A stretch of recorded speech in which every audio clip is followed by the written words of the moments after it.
Hey, everybody. Welcome to Ultimate Insider Bear Insiders Podcast. I am Mike Pawlawski, and today I don't want to, but I got to. We're talking about that UW game. It was a very disheartening game. From a perspective as an analyst, it was really tough to watch because it was really tough to talk about. And so my partner, Justin Wilcox, and I had a difficult time up in the booth trying to make good of that game on the air. So that was a tough one. As a coach and former player, it's a tough one as well because you could see how difficult it was for the Bears to get anything going out there really offensively, and how defensively they had a really tough time with that UW offense. I told you last week when I did my preview of the Dogs that was a really good football team, and it was a phenomenal football team, especially on offense.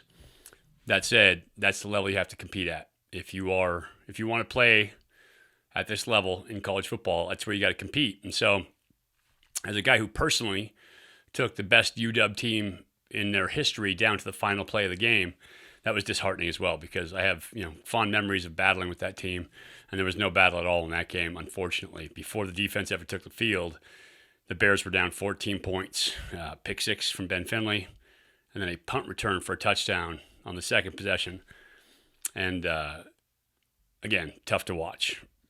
So let's give them credit. UW is a really, really, really good football team. I saw some members of that 91 team and the 90 team up there. Talked to those guys for a little bit. By the way, in terms of NIL, that Washington team has a whole lot of money invested in that team in terms of big NIL money. So that's another thing that Bears fans and Bears alums need to consider is if you want to play at that level, the game is changing around us, and so the Bears need to find a way to keep up in terms of NIL. So I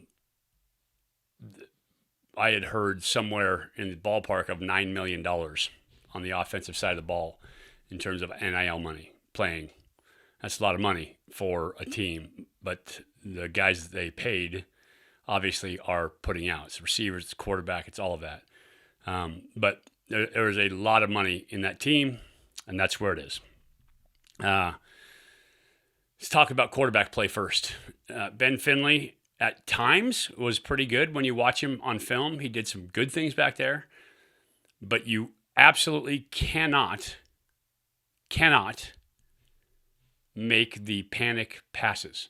There's a couple. The first interception for a touchdown, pick six, you are taught from a time that you are a young quarterback that you never throw back into or across the middle late. It was simply a slant shoot. It's one of the first routes I ever learned to throw as a quarterback way back in high school, slant shoot. And you pick one and you throw it. It's either the slant or the shoot. You make your decision right now. Well, receiver stumbled coming out of his break, and so Finley tried to reset. He was going to throw the shoot, the quick out. He tried to reset, throw the slant back inside. Absolute no. Quarterback, cardinal sin. Never throw back across the middle late, period. And he did, and he got caught. And it was a pick six. So bad decision in the moment, a little bit of panic. The next pick came when he was trying to get rid of the ball as he was being sacked.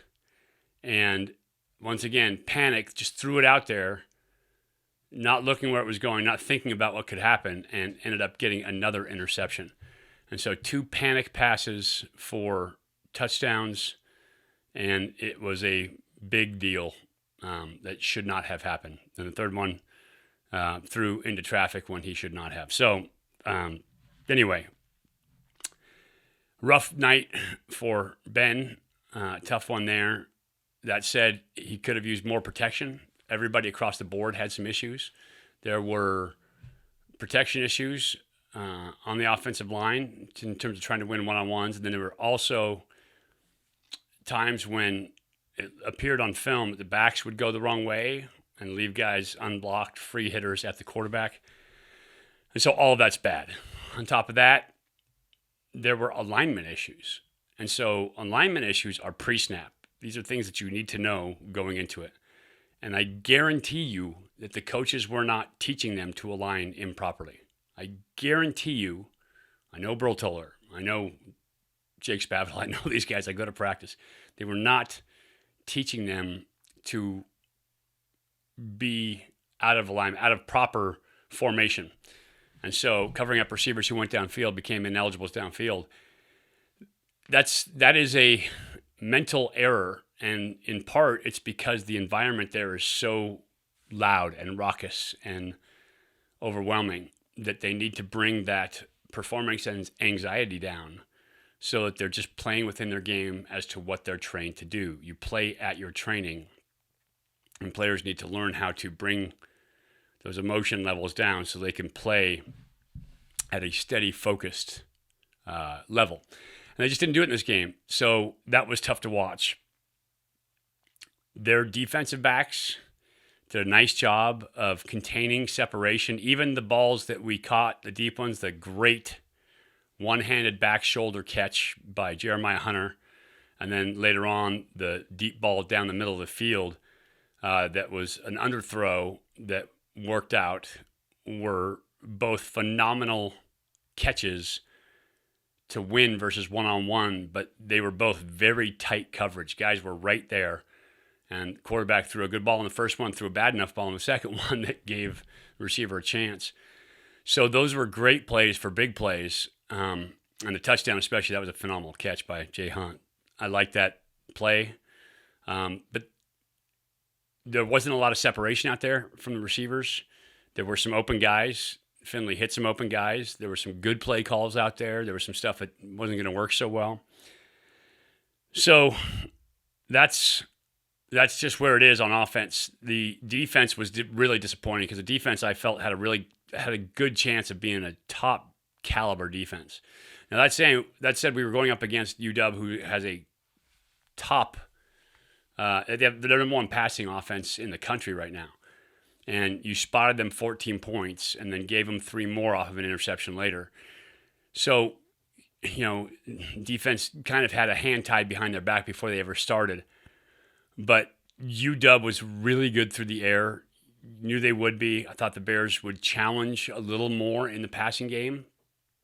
And then I thought that the running game was a weakness for UW. Their running back's actually really good too. The offensive line for UW is phenomenal. There's a lot of really good football players who will play at the next level.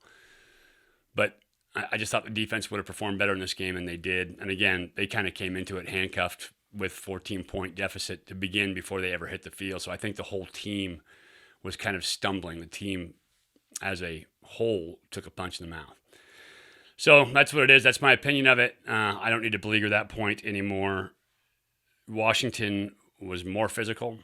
They had more swagger, and they brought the funk in this game, and Cal was not able to match it. That said, I talked to Coach Wilcox a little bit earlier, and so here's that conversation right now. Joining me now, head coach Justin Wilcox. And Coach, that was a very good football team, first off. Washington was a very good football team, so we'll kind of get that out of the way.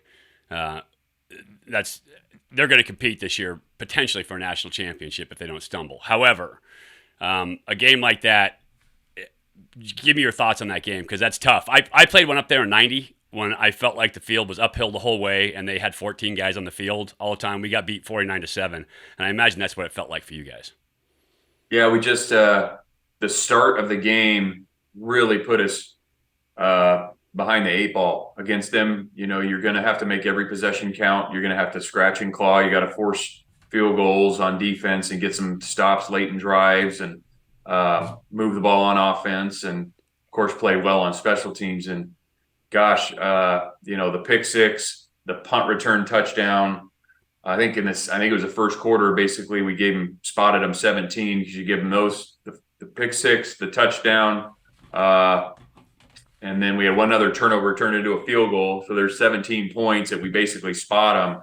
And then, even after that, we got a drive going on offense, had a great catch by Jeremiah to score. And then, we never picked up any momentum. I don't know that we ever turned any momentum in that game. We had a chance again after an intercept. We got an interception on them in their own territory. And then we unfortunately threw another interception back to them, and they scored on that drive. So there's kind of another turn right there. And into half, we were trying to actually go quick. We had about 3 minutes and change. We were trying to go. We had 3 timeouts, I believe, at the time. We were going to try and go score, stop, score, because they were getting the ball in the second half. So Right. trying to create some momentum there. And then we didn't score, and then I think we punted it, and we didn't bat. We could have downed the ball on the 1, and we didn't. And then they come out and score right before half, and so it was just uphill the whole time, and just not good enough football to play and compete against a team like that. Yeah, and to your point, you say not good enough football. We'll talk about the quarterback in just a second, because there were some throws in there you just go, and scratch your head. But it was also more than just that, right? The alignment issues in and of themselves must have drove you crazy as a head coach. Yeah, I mean, there was some issues. We had a couple pre-snap things that weren't great. A couple guys, I think that working through some of that in-game anxiety, starting to press. Felt the adversity in the game, and maybe we didn't respond cool-headed like we need to. Whether that was offense, defense, or special teams, and be able to regroup in a hostile environment. We did not do a good enough job of that. And that's why I kind of talked about there's always going to be momentum in the game. And when you're facing that adversity and they have the momentum, we got to be, cool, calm, and collected and execute, play good football, and not maybe get lost in the moment. And I felt like a few guys probably did. Yeah, no doubt about it. And I think that covers it, because there was running back blocking assignments, there's O-line blocking assignments, and then there's receivers that are just kind of falling down in routes too and not creating separation. So it was across the board. When you go into a place like that, I actually did a pregame video that I'm putting up on social media about having the field feel the same when you're playing as it does when you're walking through beforehand when there's nobody in the stands. And hard to regulate emotions. Did you see anything from your team going into that you thought, they might be a little too keyed up, or they might be over the top, or something that emotionally they were different? No, I knew they were ready. It wasn't an effort thing. They were charged up and ready. We talk a lot about what you're discussing. We kind of call it the performance energy curve. And if your energy level is low, which maybe we saw a bit against Idaho, then you're not going to play well. You're not going to live in that peak performance zone. And at the same time, if you're so geeked out and so over the top energy wise, you might play just as poorly for a different reason. So being able to manage your own energy and understand who you are as a person, and be able to kind of get into that moment and play the play for what it is, and not be concerned or considering crowd noise or the uniform or the time of the game or any of that, and it's easier said than done, but that's a skill that has to be developed for good players. Learning how to regulate your emotions in a game is absolutely essential. I saw it over the course of my entire career. I saw it in particular in the big game my senior year against Stanford. We had, I think, 13 or 15 penalties or something, because everybody was so geeked up going into that game, and you can just kind of lose it, and it detracts from your play on the field. So that's a tough one. Let's talk about the quarterback play. Obviously, it was a question mark coming in. Ben gets a start. And as you watch film, we talked about the other things going on around there, right? Blocking assignments. Protection wasn't the cleanest.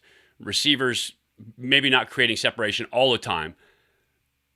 But that said, he did some good things as you watch the film on him.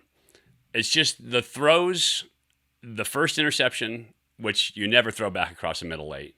And then the second interception really stood out to me as things where, as a quarterback, you're like, those are both absolute no-nos, and you know it. Yeah. He did have some good moments. You mentioned he made some good throws. He stood in there and delivered the ball. But the turnovers, like, those are critical plays. And that position, Ben can do some good things. We're going to continue to work and coach Ben, and he's got to continue to improve and learn from his mistakes. And Sam the same, and Fernando, everybody's got to continue to improve. And as you well know, Mike, that position gets more attention than any other, and it's deserved, but you got to take the good with the bad. And it's challenging sometimes, and it's going to be a hard lesson to learn, but those critical mistakes, boy, they can really interrupt the flow of the game. And so we've got to eliminate those. We just, you can't throw those. Picks may happen. You may have a fumble here and there during the season. You don't want to, but we want to make sure that if those things come up, that they're earned by the defense and not something that we maybe create on our own. Yeah, I mean, turnovers swing the game in such a big way. And as a quarterback, because you're in control of that situation, it's on your shoulders to make the right decision, right? You can make it a plus, a minus, or a zero. For God's sakes, whatever you do, don't make it a minus. If you take a sack at that point, okay, it's a zero. You have to punt. You come back and do it. But don't throw it to the other guys. And I think the panic pass, especially at the end when he was being sacked, pressure on him, rather than throwing that ball away, he just kind of threw it blindly. That was the one to me. I went, that's a tough one. Yeah, we can't have those. I mean, there's no two ways about it. I mean, we did bust the protection there.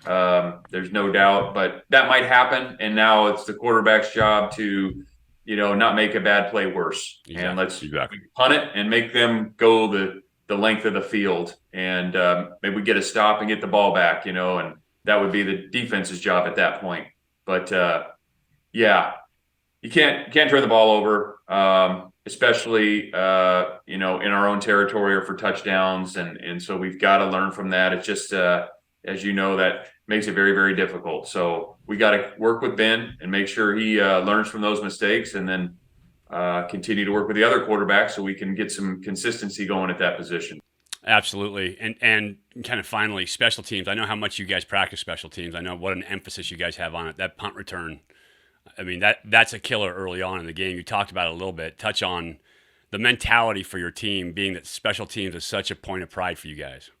Yeah, that one stung. And, probably the one guy on our team for the game that played well was the punter. He punted the ball really well. That one wasn't his best hit one, but it was still a solid punt in a good spot. Our gunner, our right bullet, we call him, won and was unblocked. We didn't make the play.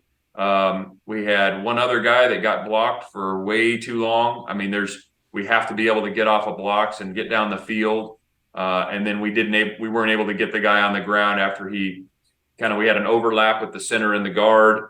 And then we didn't get him on the ground with our right tackle, shield, and punter. Obviously, that Rome Adunze is a very, very talented guy, but we've got to be able to, if we're unblocked, we got to be able to slow him down or make a tackle. I mean, we got to make tackles, and then if we don't, then we have to have the pursuit and not get blocked the whole down, so we can get him on the ground again. Give the defense a chance to go play and not give up a punt return touchdown. Those are killers. Yeah, killers. And they just changed momentum.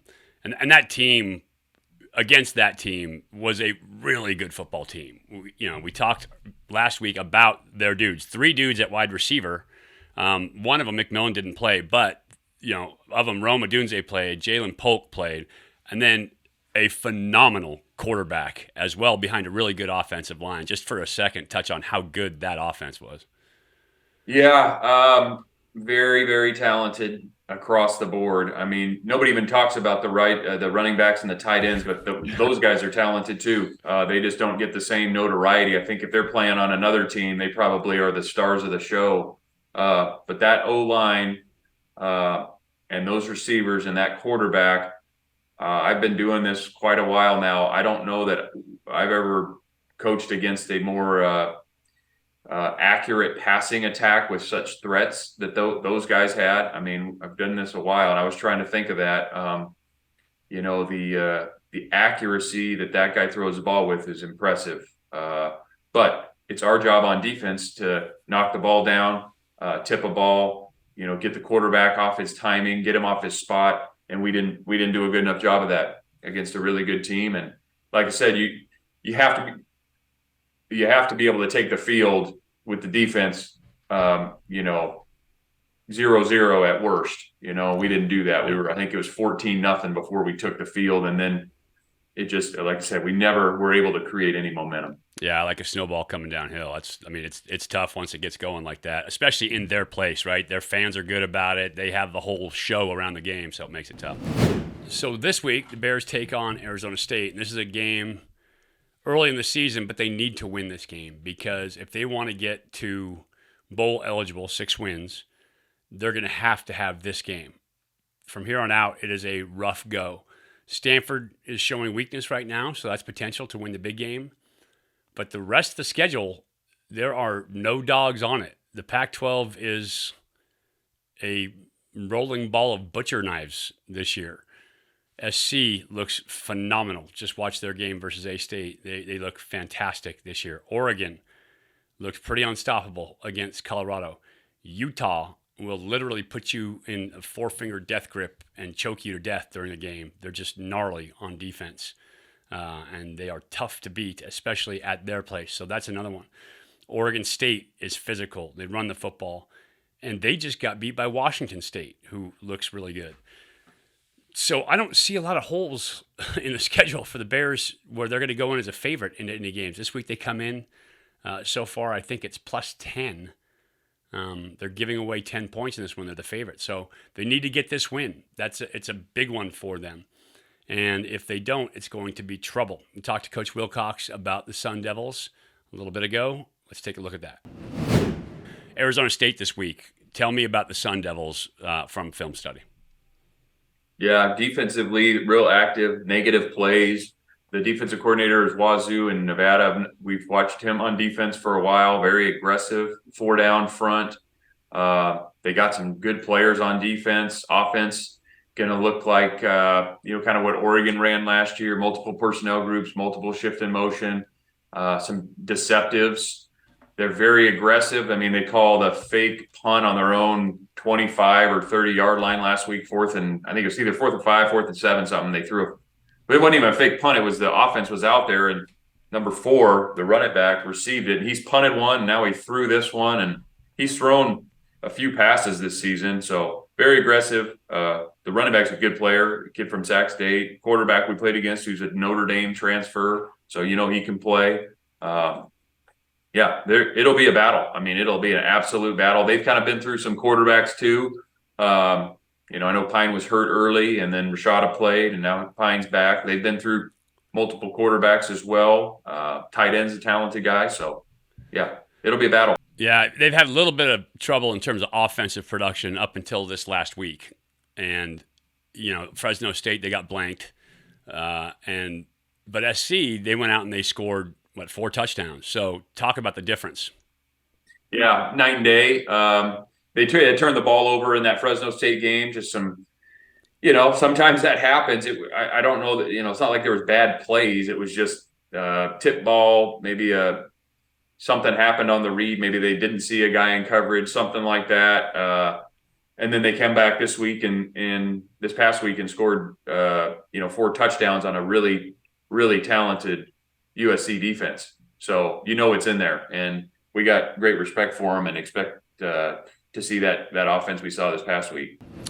So I always appreciate Coach Wilcox and his candor. It can't be easy coming into a game like this. I'm sure he is as disappointed as anybody about this, being the head man there. But a tough one going in. Once again, A-State, Cam Scatterboot, the running back. I watched him a ton since Troy Taylor was up at Sac State, and Troy's my guy. And so I watched them a bunch.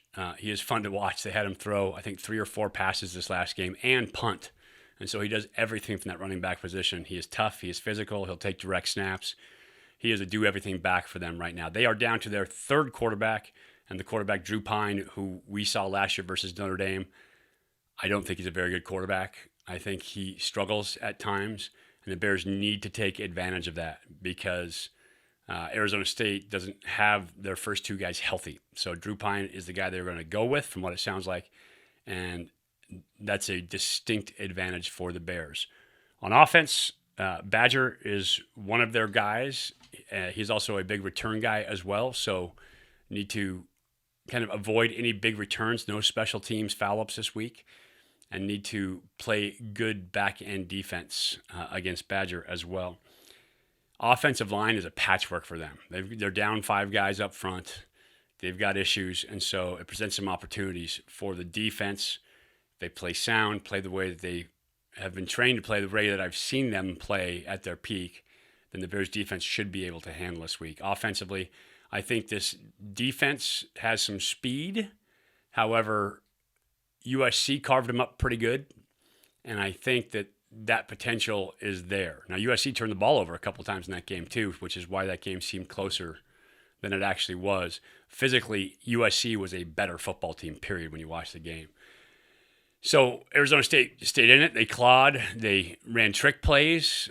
Like I said, they had Scadaboo throwing the ball. They did all kinds of things down there. You'll remember Bo Baldwin, who is old offensive coordinator from Cal, down there as the offensive coordinator for the Sun Devils, along with Coach Dillingham, Kenny Dillingham. So some guys that you're familiar with from Pac-12 play. Dillingham coming from Washington State last year, took that job. A young guy as the head guy, but a hometown hero down there for Arizona State. Anyway, it's an opportunity this week. I think the Bears are the better football team, but Arizona State has some talent. The Bears have to find an answer at quarterback. One of those guys needs to settle in, step up, and play the position. Or we need to see Fernando Mendoza. Something needs to happen. I think Fernando is a young guy. I think there's a lot of energy into this for him. And so I think if he can kind of step up and settle in right away, if they give him a shot, then he's going to be okay. If Finley is okay, if he's not injured, if he settles in and doesn't have the panic passings, he's going to be okay. And it's the same exact thing for Sam Jackson. They need to get the panic out of their game. They need to get the stress out of their game. They need to calm down to a level where you're playing it at game speed. I've said it several times in the air, and I say it again here. Quarterbacks need to get to game speed right now. Make the right reads, make the right decisions at the pace of the game. And if you do that and just defer to the level that you're trained at, you'll be fine at that position. But if you don't, then it looks like it's looked the last several weeks. So I'm hoping they can calm down and play the position right at quarterback for the Bears. It will be a huge difference maker for this team. Just you can make it a plus or a zero, but don't ever make the play a minus. And right now the quarterbacks are making plays minuses and causing all kinds of issues in that regard. Anyways, this week I am looking forward to a better Bears team. Last week was painful to watch, and so it has to be better this week. Until then, you guys can catch us on my radio broadcast, on our game broadcast, along with Justin Legre. We'll be doing the game KGO. Game kickoff, I believe, at 12:01, so it's an early game this week. You can also, if you want to learn about football, if you want to understand the game better, go to my YouTube channel, Elite Athletes TV on YouTube, and you will see everything that I do. A ton of Cal footage up there, but I talk about play design. I talk about quarterback's thought process. I talk about mindset. I talk about all kinds of fun stuff. So if you want to know more about the game, if you want to learn more about the game, please go there. Subscribe. I would love that. That'd be great. If you know any high school players or younger players, Elite Athletes TV on YouTube, it's a great place for younger players to go to learn about the game, learn about essential skills, and learn how coaches think, and learn all about the rules and different play design, all of that can make you a better player mentally, so that when you get on the field, you're a better player physically. Anyway, I appreciate you guys watching today. For Bear Insider, this is Ultimate Insider. I'm Mike Pawlawski. As always, go Bears.